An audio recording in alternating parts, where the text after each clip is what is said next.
Okay, how are you? So you have blonde hair now. Yes, it's all about the metaverse, right?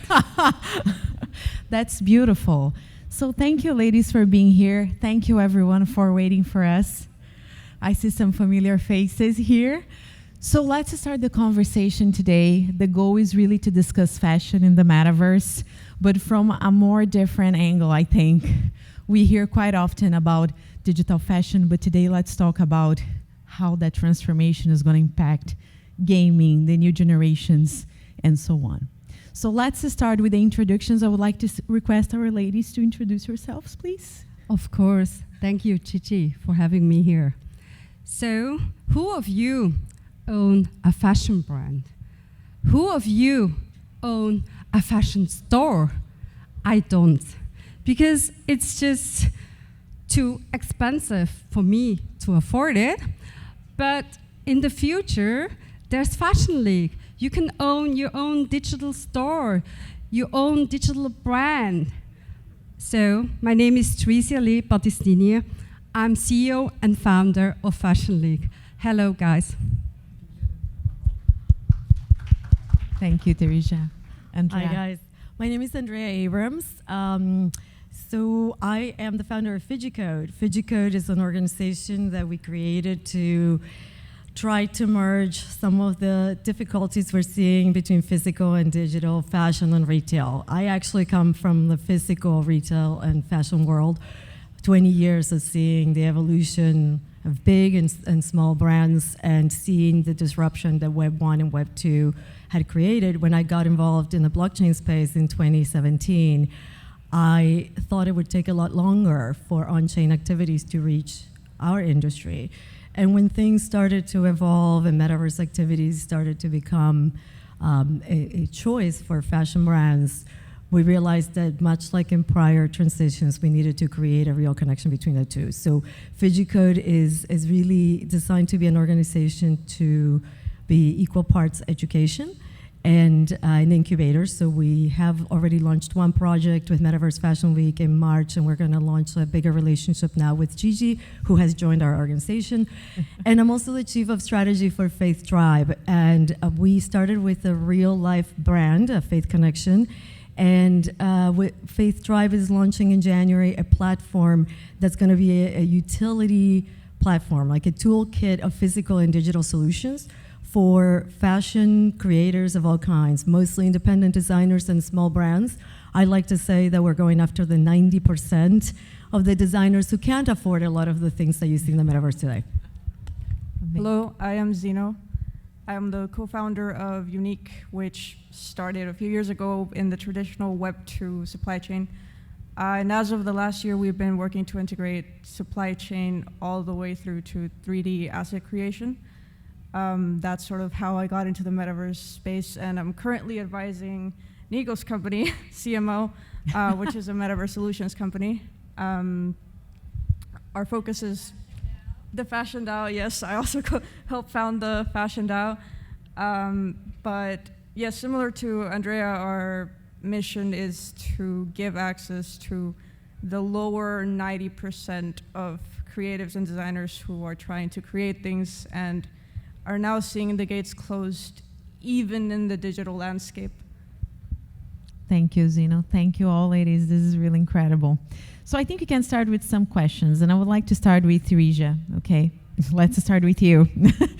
So I do feel it's quite interesting for us to see how fashion always carried this disruptive soul somehow, right? I think the overall industry in its history, there is a lot of innovation that eventually becomes incorporated as tradition, and that cycle continues.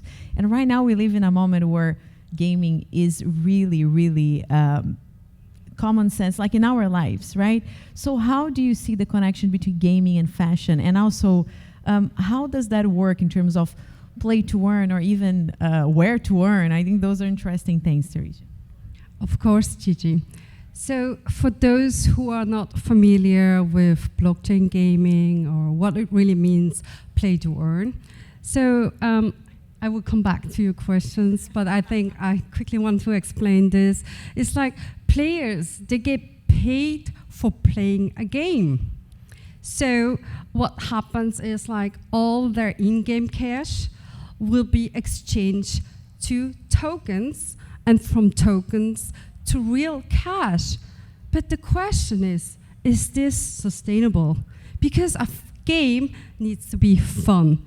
At least for Fashion League, that's what we believe in. It needs to be fun, entertain, and the content needs to be great in order that people stay in the game and play with it. So for Fashion League, it's more about create and own or create and earn, but not so much about play to earn. So when I come back to your question, what's actually the movement of gaming? What does it influence the fashion industry in it? So there are a couple of indicators that I want to highlight out. One of them is gaming brings additional utility to digital fashion. So if you think about it, for example, in our game, you can upload your creation, you can play against your friends, you can attend competitions, and I think this, due to gaming, it's possible. So there's utility that's needed. So, and I really think all the creators out there, we need you, because gaming needs to be fun. It's gonna be a big industry, and we need to have the best creators in our game. So for all the creators, please do it. And of course, there's also other aspects that I would like to highlight. It's about creators' economy. It's about ownership.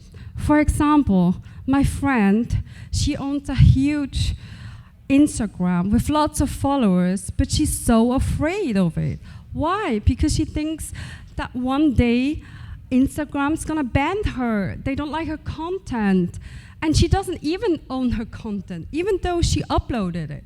So, for example, in the game, in the future, also in the Metaverse, and Dcentral or Sandbox, you're able to own your own content. You own your own store. And I think that's really important, that you have something to say, right? It's about you.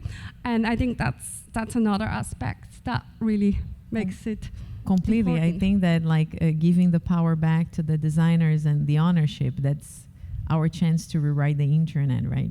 Yeah. And so we have the power to keep it plugged. Yeah, so true.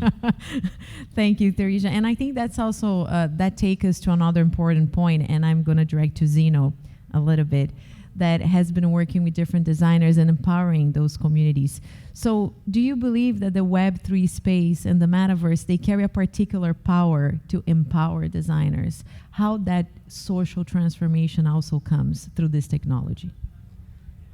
I think it does, provided that people already have access to the tools that they need to have, which is not the case in a lot of countries and communities. And even the previous panel was focused a lot on education, which is another barrier. And for example, Clo3D, I think it's $50 a month, which is not so high, but people, especially students, sometimes can't afford that. So in theory, yes, and compared to the physical landscape where you have to, as Kevin was saying again in the previous panel, he was saying the cost of samples, the cost of creating a thing 6 times over. Compared to that, it does give people a little bit more power. And actually with my company, what we started doing in the past month or so, we had somebody who was interested in creating a very particular type of shoe, to the point that she can't go to any existing manufacturer that does generic shoes because her idea is simply not on the market anywhere. But she knows who can potentially make it, and ironically, it's not a shoe manufacturer, it's like somebody who does orthopedic things for like hospitals. So she's having a hard time selling this idea, right? It doesn't matter who she talks to, everybody's like, I have no idea what you're saying. So for her, who doesn't really have a full traditional designer background, she wanted to work with digital artists who could help her to at least portray an image that the world has not seen before, and the manufacturers have not seen before. So in those senses, it is good for hyper innovation. It's not just that you're entering as a new designer and saying, hey, I'm making this thing, and otherwise I wouldn't be able to do it. It's also the ability to take risks with certain design concepts that no manufacturer wants to take. That's quite interesting. Andrea, do you want to add anything to that? Because I know that sometimes you bring like the education and awareness is key in Yeah, for sure. I mean, and look, Gigi and I were just at a very high fashion event in Europe, and they asked, one of the questions was, what was the most transformative part of Web3? And I said, for me, the word that always comes to mind is access, is what you and I were talking about the other day. Because you have to start with the fact that the fashion industry has always been very hierarchical, and access to small designers and creators, no matter how talented, had a lot of barriers, geographic barriers, economical barriers, just the hierarchy of having to go through a certain process before you get to a prominent design house, and then protection of your IP and your designs. Our industry is notorious for designers not having their creations protected. Very expensive to just even put a collection together to create samples. So I think now that we have these tools in Web3 and we have access, education is very, very important, because what you're talking about, Zeno, is very important. Not every designer feels comfortable thinking, oh, now I'm going to have to engage a technician to create my digital work. And how do I get involved in gaming? I get asked, brands all over the world that I've worked with for 20 years, they feel that there's this mystery about gaming. And so a lot of it is educating on what the technology can do for you. New technologies should be there to solve a problem, not to create new problems. And when we provide access to people like your brands, for example, we have to look at what are the things that a designer can afford, what does the designer need at the lowest possible price to learn the process before they make a big investment, and what are the best platforms. One of the challenges right now is that, of course, the legacy brands feel a little bit of a threat, because this decentralized approach is going to let talent, compete. But that's the world we're in. And I think we're going to see in the next 2 years a little bit more of synergy between the legacy brands and the independent designers. But we have to create that bridge between the two. And I think when you say about creating the merge between the two, we are also talking about bridging physical and digital, and also bringing that tangibility, which I think is quite interesting when you think about a physical product. So going into the same conversation, Andrea, I know that you have been working Fidgicode. So how Fidgital, the idea, even though that term hurts, I think that it hurts, but now it's the term everybody's using. How Fidgital, it's going to actually connect and change a lot of things in the industry. How do you see that? Look, we've been using Fidgital in the retail industry for 15 years, because we started talking about Fidgital when actually in the retail industry, Fidgital showed up in the ICSC code when we were talking about digital iPads and shopping in stores. So I tell my friends in Web3, it's not a new thing, but it is a continuation of Fidgital, what we talk about. And you're right. I think we all want physical product. We want physical events. So one of the things we're doing with Faith Tribe, for example, when we say it's a toolkit of solutions, it's not just here are the digital tools and then go find a manufacturer, like you were saying, for your shoes. We have a relationship with Platform.me, and we're going to advance new tools for on-demand manufacturing, so that independent designers that normally don't have access to the manufacturing breaks that a big brand gets, that don't have the money for the minimums that are required, we're giving them the physical and the digital tools. And we're teaching them that the digital tools solve the problems of cost and timing, because instead of a very expensive physical campaign, they could do something with a gaming partner. But at the same time, it has to relate to the physical product we consume. Entertainment, you and I talk about this all the time. Fashion Week, for those of us who come from 20 plus years of real life Fashion Week, it needs to be immersive, and it needs to relate to the digital. If they are two different events, you have two different audiences. So I'm very excited for 2023, because the projects that I'm seeing with the ladies on the stage and a lot of the people who are actually here in Miami right now are going to be more immersive. And I think that's where the independent designers are going to have a seat at the table for the first time in the bigger events. That's incredible. And I think when we discuss about this ecosystem of support, I go back to Theresia, that at least when I was studying about Fashion League, and actually I tried that, it's really fun. I know that there is a more target audience towards females, right? Is that true? And if so, how do you see that how can we empower more females? Because IT industry and even the game industry, it's quite male dominant still, and there is a long way to go. But I would love to hear from you, your experience and your vision on that. Of course, Gigi. So, if you think about purchase power, if you think about who makes the decision when it comes to purchasing new items, 85% of all the purchases decided by women. So, I really believe in diversity, but when it comes to, the gaming market, it's a huge market. Right now, it's a 180 billion market. In 2029, 2030, it's going to be 300 billion. So I really believe in if, that market's going to be so big, we should not only be the creators, we should be the leader in the space to make it right. So that's why 80% of my staff are actually women. They're all sitting somewhere over there. And I think in addition to that, what you also mentioned before, education is key. So what we do in our team, we always keep challenging ourselves. What's a new thing? What's next? What's out there? We don't think in silos. We think out like, hey, let's be better. Let's improve ourselves. And I think that's the only way that you will be very successful at the end. And we also have like the front row. Gigi is also part of it. So what we want to have like key opinion leaders in Web3 joining us, spreading out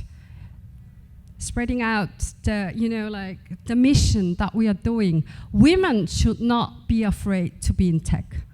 I mean, I have a retail and banking background. We have the best developers helping us out. Unity itself, it's more about the storyline, the business, running an operational business every day. That's what it matters. So I really want, empowering all the women out there that want to do something.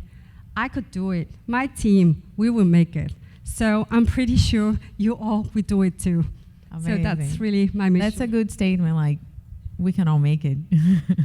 And I think that's when we start looking into the way the metaverse is progressing, and you observe that there are lots of metaverses, especially the open source or open ones, who are based on building tools, right? Because I think the goal is to break the ice with the IT sector, how you can just have more engaging and intuitive tools that will facilitate that. And that brings me to the idea of the new creators economy. And then I go to Zeno a little bit. So, of course, that your company has been supporting a lot of creators and designers, and as you're mentioning, there are some projects that are very difficult to be executed without the right support and the right help and mentorship. At the same time, of course, we see the rise of this incredible distributed creator economy today in this Web3 space. How do you see the potential of that? How do you see this new creators economy, and also from your company point of view? Take your time.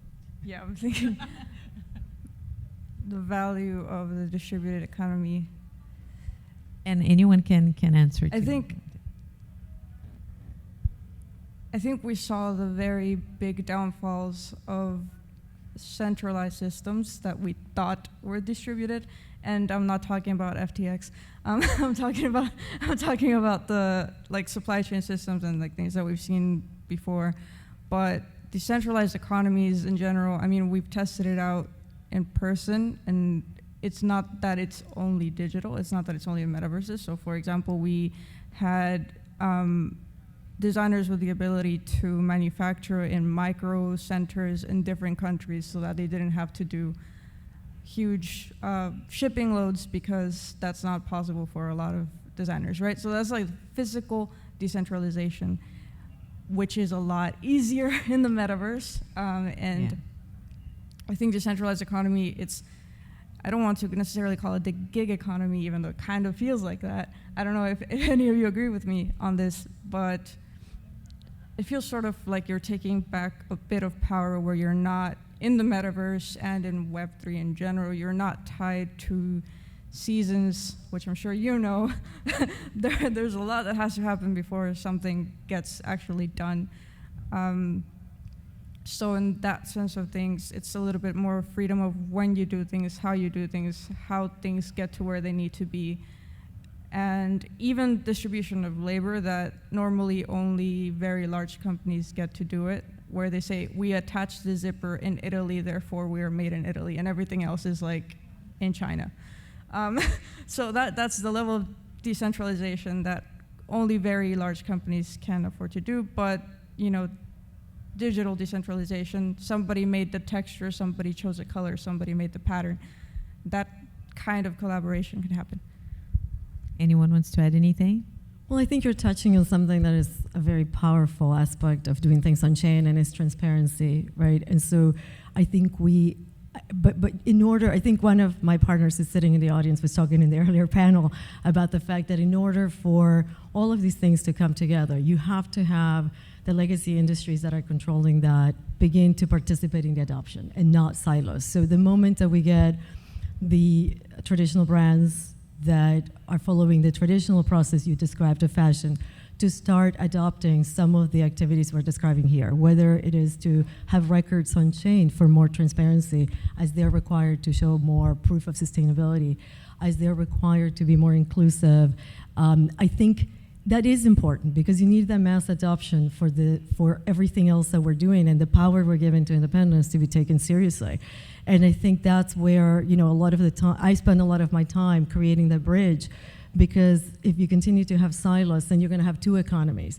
And the reality is that the new creator economy is one that needs to be an evolution of the one that exists today. One big aspect of it is the new types of activities. So there was a time when e-commerce was the new thing. And I want to touch on something that you were just talking about, which is getting the audience to jump in. Education is not just for the creators, but the audience. I remember thinking, who is going to be comfortable doing all their shopping online? Today, my 90-year-old grandmother shops on Amazon exclusively. She can't leave the house. Compulsively. She's figured out how to do it. So Amazon has solved her problem. And it's like, but there was a time when I'm sure I was part of think tanks thinking, this is the audience that will care about e-commerce, right? This segment of the audience will never touch it. And I think that's going to be the case for gaming. When people realize that co-creating, participating in the customization of their fashion is something that can be fun. It's just like when we discovered e-commerce, and maybe I'm dating myself, but there was a time when we didn't have it. And then it was a lot of fun. For a while, it wasn't fun. It was dangerous. And oh my gosh, I'm putting my credit card, right? And so this is a lot of what I get. It's like, oh, crypto. Do I have to buy crypto to do something? Really? But I think if you make it, the education has to be allowing that audience, your new community, to get comfortable with it. And there's going to be a point in not a distant future where all co-creation will have some gamified component, depending on the audience. And also, I think we're going to start seeing a little bit more of the audience valuing a connection between their physical and digital wardrobes. And so I don't think it's avatar economy or physical economy. I think it's all of us. And obviously, I'm in the business, like all the ladies here, so I have digital wearables, and I enjoy them. But I think the future where we talk about both and synergy is near. So holding that thought, because we are ending this panel, but the time is passing very fast. I think this is one of the questions that I would like to kind of close the discussion is, we look back into how the fashion and tech has been developing. There was a time everybody was talking about IoT. There was a time everybody was talking about LilyPad, Arduino. I don't know if you worked with that. I did. It's teaching conductive threads and conductive ink in physical interactive clothes. And now we talk about wearables as a virtual asset, right, in the virtual worlds. The point is, I think we are seeing that those worlds will collide. So my question is, and that I would love to hear from the three of you, is fashion capable of connecting realities or being a bridge between realities? I mean, like, if I should answer the question, I mean, like the Gen Zs, they don't see the difference between reality and digital world. They would look at me as like, hey, what were you smoking? Why do you ask me this question? Seriously, right? Right? For them, it's the same. Whatever matters in their real world, it also matters in the digital world. And they even care more about the digital world than the physical world because they spend more time on it, right? And I mean, like, if you look at Roblox, if you study the number, it's so clear where we're gonna heading. So that would be my answer. I liked it. 100%. And I think it's gonna, it is, I think that's the great strength is the connection.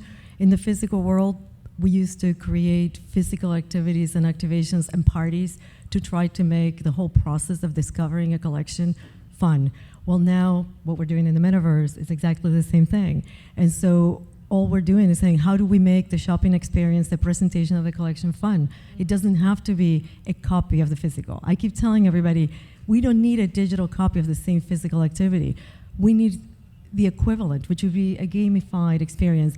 And yes, I think the identities will merge. A lot of designers that I work with can no longer afford to make physical samples for every collection, and it's also not very sustainable. So they are all trying to learn first how to do digital sampling, the digital samples then get presented in a virtual world.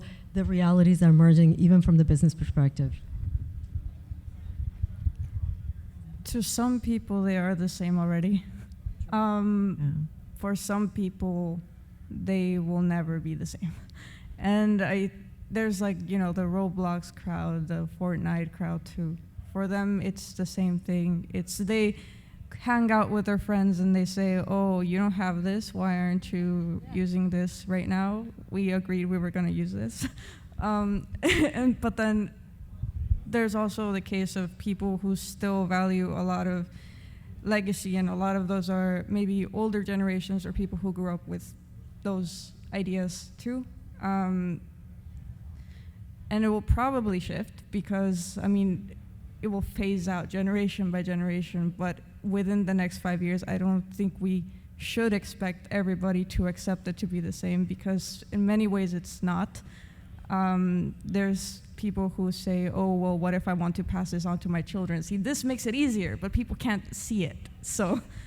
Actually, I know this has nothing to do with this panel, but inheritance and blockchain is something very interesting to be discussed, because how you pass over those assets, you know, if they are encrypted in your wallet, it's another panel. It's not for this one. Next time. Next time is going to be inheritance in the metaverse.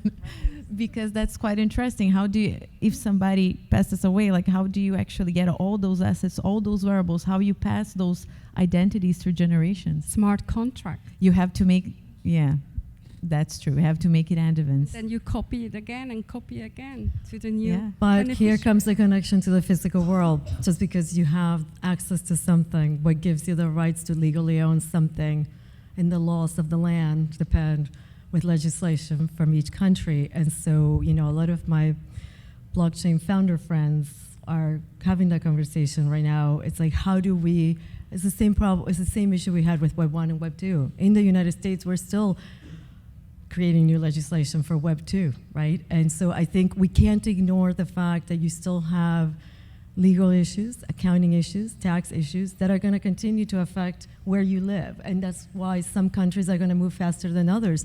On the other side of this, I think, Gigi, you brought this up yesterday to me, we don't talk enough about the fact that there are countries around the world where there's still no internet connection. And so we can't, you know, there will always be some communities that are disenfranchised, but I think the burden is on us to use the technology in Web3 to leapfrog past those years, because I think in Africa and South America and a lot of the markets that we always talk about, the utilities that we're developing are going to make things more accessible without having to go through a process that cannot happen of, you know, an evolution of technology that's not affordable in those countries. Incredible. Ladies, our time is ending. Our time is ending technically, but I would like to ask you to maybe leave a few final words, because it was an amazing time. Teresa? So I'm all about co-creation, reward the creators, and finally, a fairer wealth distribution? Love it. For me, I think it's all about access, and I think if I can, it's the same thing I said in Greece 2 weeks ago. If you're out there, if you're a creator of any kind, if you have interest in obviously I'm in a very specific industry of fashion and retail, you are not excluded. If you feel excluded, reach out to people that you admire, that are talking about things that you understand, because the whole process of adoption of a new technology requires that education. So I learned a lot from the people who call me and say, I feel disenfranchised, how will I be part of Web3? And it tells me a little bit of where we need to spend a little more time making sure that that community is included. I think it's all about access, accountability, and adoption. Wow. No, we're good.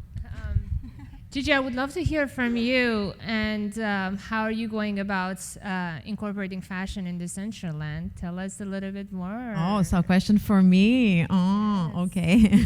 So I think that overall, Decentraland has a big community that is fashion consumer, especially with wearables. So particularly in Decentraland, the wearable is a big element of the identity of those players, of those users. So since the beginning, that economy was well established. And now I think it's evolving more and more. After the Metaverse Fashion Week, it really opened doors for a lot of creators to work with brands, to understand their even bigger value in this space. So we see that wearables are a big part of Metaverse events in general.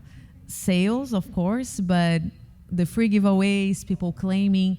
And we see now the evolution of those wearables. They used to be very traditional hoodies, t-shirts, and now they're like clouds and dragons. And I think that we are expanding the limits of our bodies, holograms. So I think there is a lot of space for evolution. So are you curating the content, or is it more like organically there are different organizations or individual creators? Like, what's the overall strategy of the fashion side of Dcentral? So because it is a decentralized platform, any creator can create and submit their wearables. The only thing that exists is a committee, like a curator committee, that they evaluate the content. And if there is anything that somehow is against any sort of rules, that is, we give a feedback to that creator so they can make adjustments, but that's it. So a DAO, kind of. Yeah, because the DAO is the main ruler of Dcentral, right?